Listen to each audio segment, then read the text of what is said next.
Voltamos com a notícia de frente e olha só, a Índia liberou 2 milhões de doses da vacina de Oxford ao Brasil. Vamos então acompanhar na reportagem.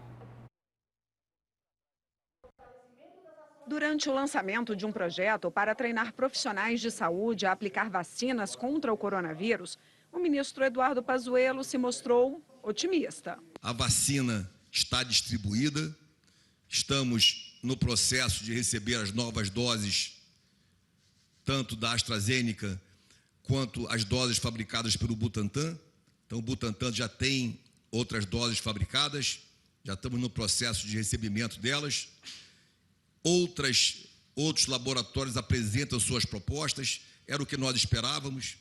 Em janeiro, que é agora, e começo de fevereiro, vai ser uma avalanche de laboratórios apresentando propostas. Mas logo depois, Pazuello mostrou que não sabia em que pé estavam as tratativas com a Índia para o recebimento dos 2 milhões de doses da vacina de Oxford. Com relação à vinda das vacinas da Índia, as notícias são muito boas, mas não há a data exata da decolagem. Ela será dada nos próximos dias. 2 horas depois da fala do ministro, a confirmação veio por meio do consulado da Índia. As vacinas saem em um voo comercial de uma companhia aérea dos Emirados Árabes e chegam a Guarulhos já na noite de sexta-feira. Em seguida, elas vão para Fiocruz, no Rio de Janeiro. A expectativa é que elas estejam prontas para serem distribuídas já no sábado. Por uma rede social, o presidente Bolsonaro comemorou a remessa e parabenizou o ministro das Relações Exteriores, Ernesto Araújo. Tanto a vacina de Oxford quanto a Coronavac serão produzidas no Brasil, mas nos 2 casos é preciso receber matéria-prima da China e isso também está atrasado. Em um comunicado nesta tarde, a embaixada chinesa informou que tem sempre apoiado e continuará apoiando o fortalecimento de cooperação na área de vacinas entre as empresas e instituições dos 2 países. E que, em relação à exportação ao Brasil de insumos de vacinas, a embaixada tem mantido contatos com a parte brasileira e fará máximos esforços para conseguir avanços sob a premissa de garantir a saúde e segurança. Bom, vacina é o destaque de Lúcio Sorge, né, Lúcio? Então, com essa compra, aliás, essa liberação da Índia, 2 milhões de doses, que deve começar a ser distribuída no sábado, segundo previsões, né, a todos os estados. Vai começar a segunda imunização. Essas vacinas aí da Índia, né, são 2 milhões de doses, né? É uma boa notícia, lógico que é uma boa notícia, né? Era para chegar há uns 5, 6 dias atrás, né, uma semana, né, atrasou um pouco, né? Mas estão chegando aí 2 milhões de doses para se juntar aqueles 6 milhões de doses da vacina do Brasil, né? Da Coronavac, é isso? Então, nessa primeira fase aqui, 8 milhões de doses que ainda não atende, não resolve o problema, né? Afinal de contas, somos 200 e quanto, professor? 206? 208 milhões de habitantes aqui no Brasil. Bom, e os governadores estão preocupados com a falta de vacina. E nesse momento aqui, preocupados lá com aquele IFA, né?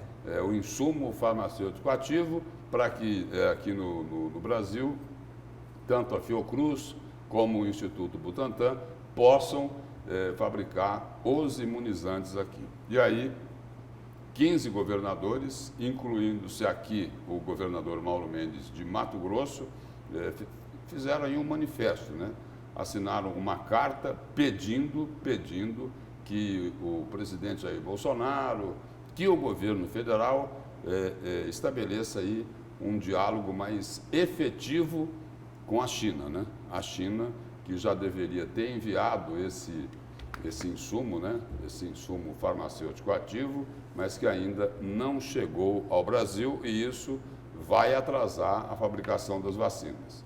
E aí a informação aqui do portal Gazeta Digital é de que o governador de Mato Grosso, Mauro Mendes, e mais 14 gestores estaduais, outros 14 governadores, enviaram uma carta ao presidente Jair Bolsonaro na quarta-feira, pedindo diálogo diplomático com a China para garantir insumos para a produção da vacina contra a Covid-19. Quando eles enviaram a carta, ainda não tinha a informação da chegada ao país das vacinas lá da Índia, então eles também cobraram lá em relação à Índia, mas esse problema já está resolvido. E aí, no texto aqui, eles colocam o seguinte, um trecho dessa carta, desse manifesto ao governo federal, ao presidente Jair Bolsonaro. Solicitamos a essa presidência que seja avaliada a possibilidade de estabelecimento de diálogo diplomático com os governos dos países provedores dos referidos insumos. O IFA, né, que a gente falava aqui agora há pouco. Especialmente a China, de modo a assegurar a continuidade do processo de imunização no país, diz aí um trecho desse documento. E a colaboração da China, como todo mundo sabe, é necessária para que o Brasil consiga mais doses da vacina contra o novo vírus. Então, os representantes também aqui, dos laboratórios brasileiros, eles temem que a demora no envio das cargas afete ainda mais o ritmo da campanha de imunização no país. Por exemplo, a Fiocruz adiou de fevereiro para março a previsão de entrega das primeiras doses da vacina de Oxford, AstraZeneca, que serão produzidas no Brasil. E sobre as vacinas, vai ter mais um pedido para a Anvisa, né? Um pedido para a Anvisa da Coronavac, né? Relacionada à Coronavac, né? A vacina do Brasil, né? Sim. De 4.800.000 doses, porque a autorização da Anvisa foi para as primeiras essas 6 milhões de doses que já foram distribuídas pelo Ministério da Saúde. Tem mais 4.800.000 doses, mas precisa novamente de autorização da Anvisa, a Agência Nacional de Vigilância Sanitária. Tem um agravante nisso tudo, né, com relação não às vacinas AstraZeneca, Oxford, que estão chegando aí. Como a primeira vacinação foi feita na dose da Coronavac e a segunda também necessariamente tem que ser Coronavac e não se tem vacina suficiente para todo mundo, a maior preocupação com relação a essa vacina da China, que existe um impasse político nesse processo todo, isso é fato e é perceptível, por problema eu citei inclusive isso ontem aqui no meu destaque, no programa A Notícia de Frente, né, é que o prazo está muito curto para que nós possamos receber essas vacinas, esses insumos da China, o IFA da China. Por quê, professor? Simples, hoje é dia 21. O Ano Novo Chinês ele é comemorado no dia 12 de fevereiro. As fábricas na China, a área de negócio da China praticamente para, né? Começa a parar agora, no final do mês de janeiro, começo do mês de fevereiro. Com essa parada, se o governo brasileiro não tiver diplomacia suficiente para poder botar esse IFA aqui de forma estratégica, né, até o final de fevereiro, nós não teremos insumos para que o Butantan dê sequência à fabricação de 1 milhão de doses diárias.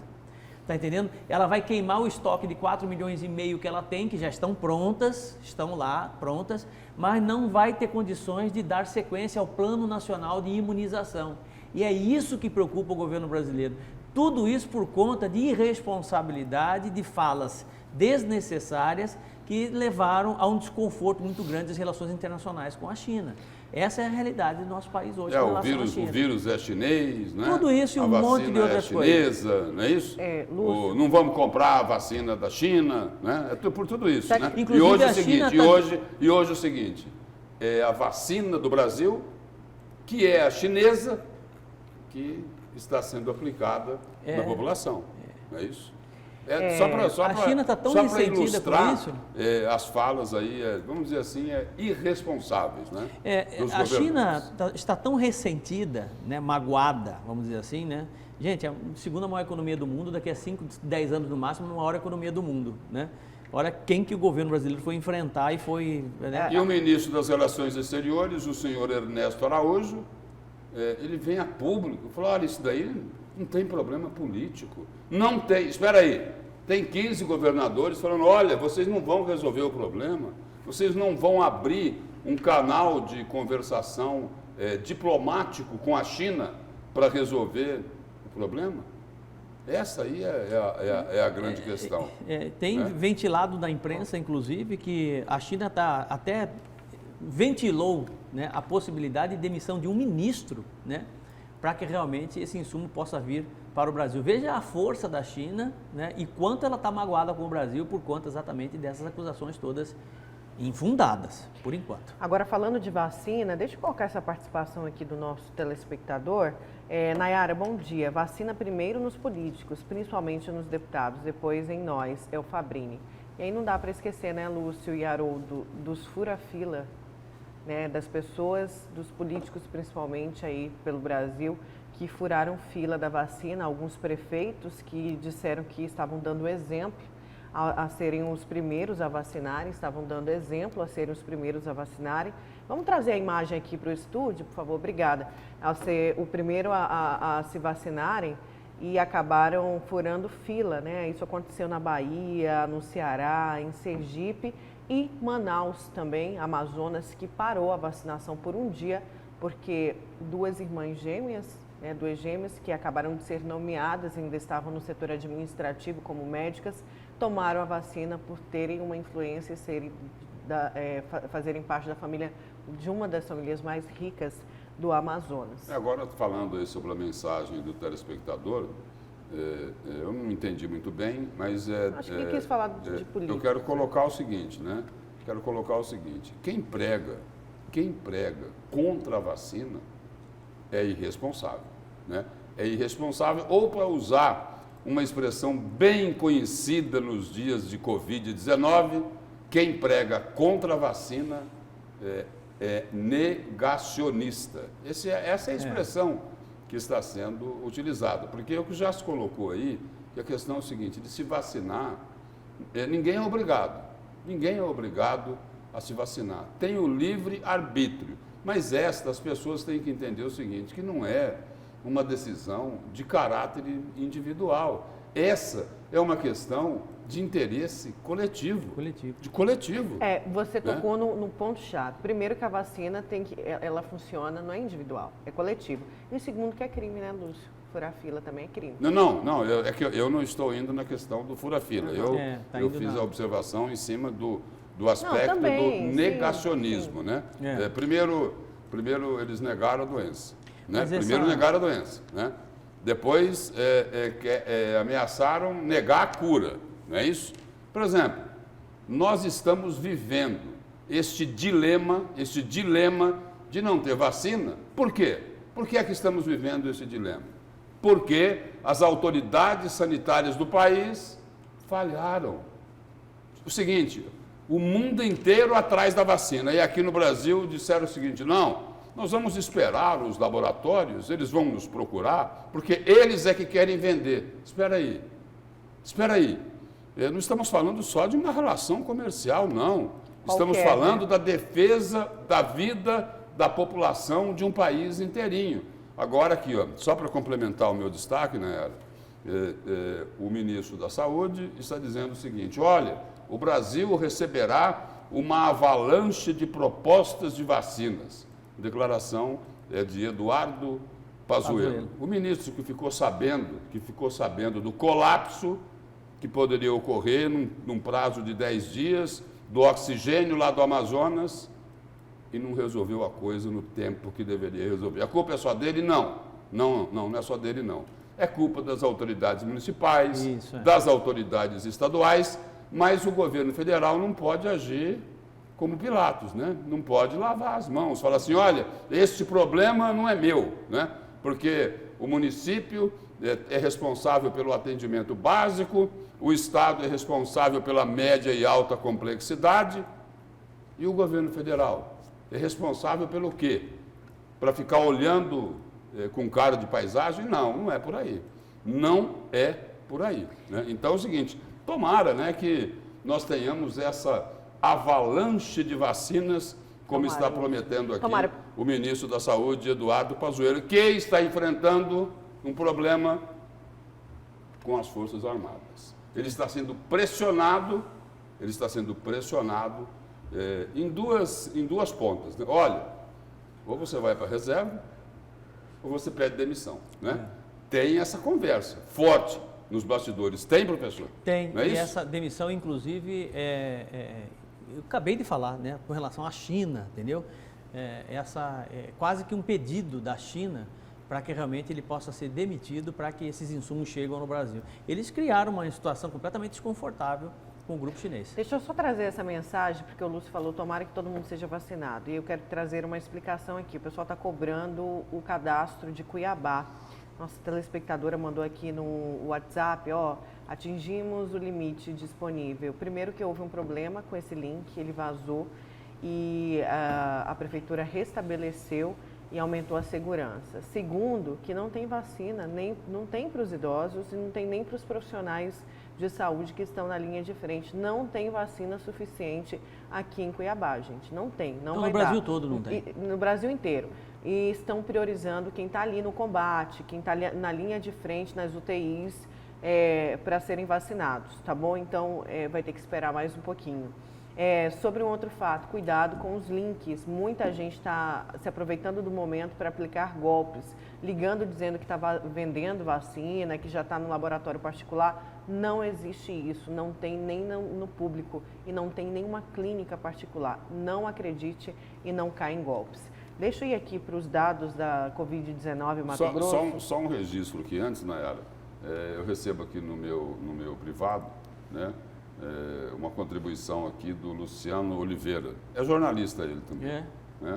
Ele diz o seguinte, olha, estou assistindo vocês, já que estão falando em vacina, é bom informar aos seus telespectadores que, segundo informações, ele coloca aqui, tomando a primeira dose de uma determinada vacina, a segunda dose tem que ser da mesma.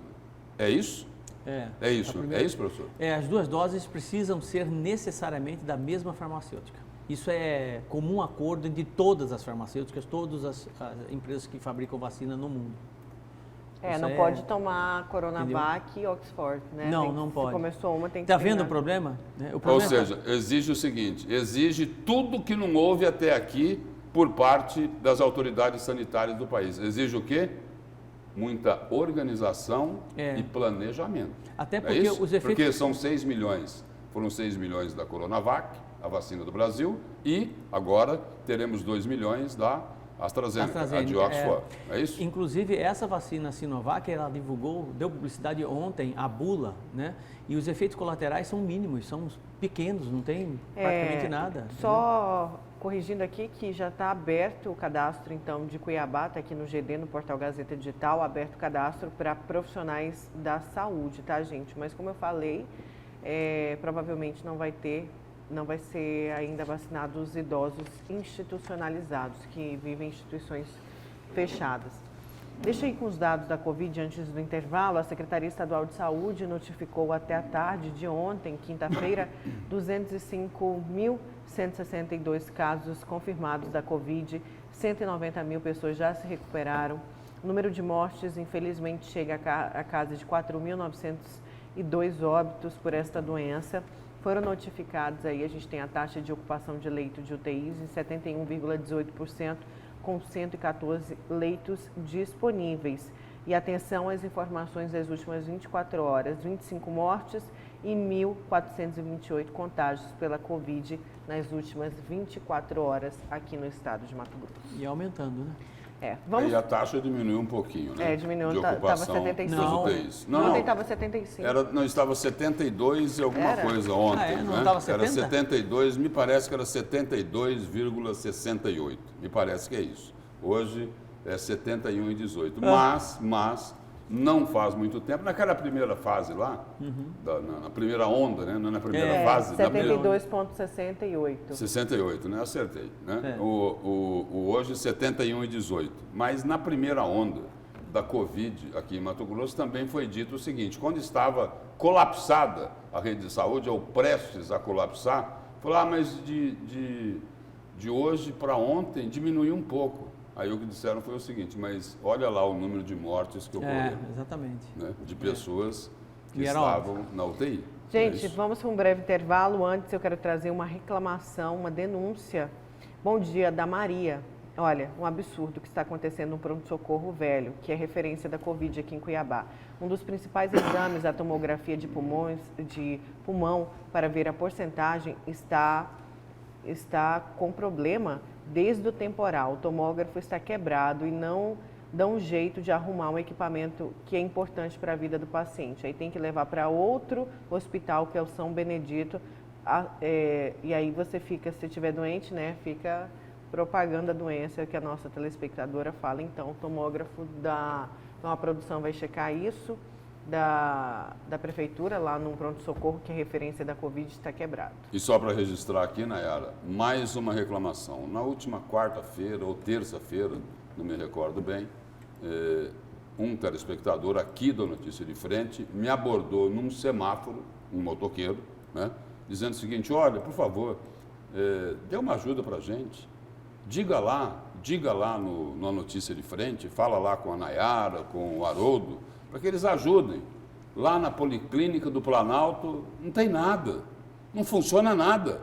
Nossa. Me parece que ele havia levado lá alguém da família dele para ser atendida e teve todo esse problema e por isso que ele pediu ajuda aí para fazer essa denúncia. Vamos checar também, eu achei que ele tinha parado para falar do preço da gasolina, que está um absurdo também. Aumentou né? 5%. Chega a R$5 em alguns postos. Tá triste a situação, hein? Aí vai, tudo aumenta, né? Mas a gente não tem VI, então a gente segue aí fazendo as continhas para fechar o mês. Vamos para o intervalo, na volta tem mais a Notícia de Frente.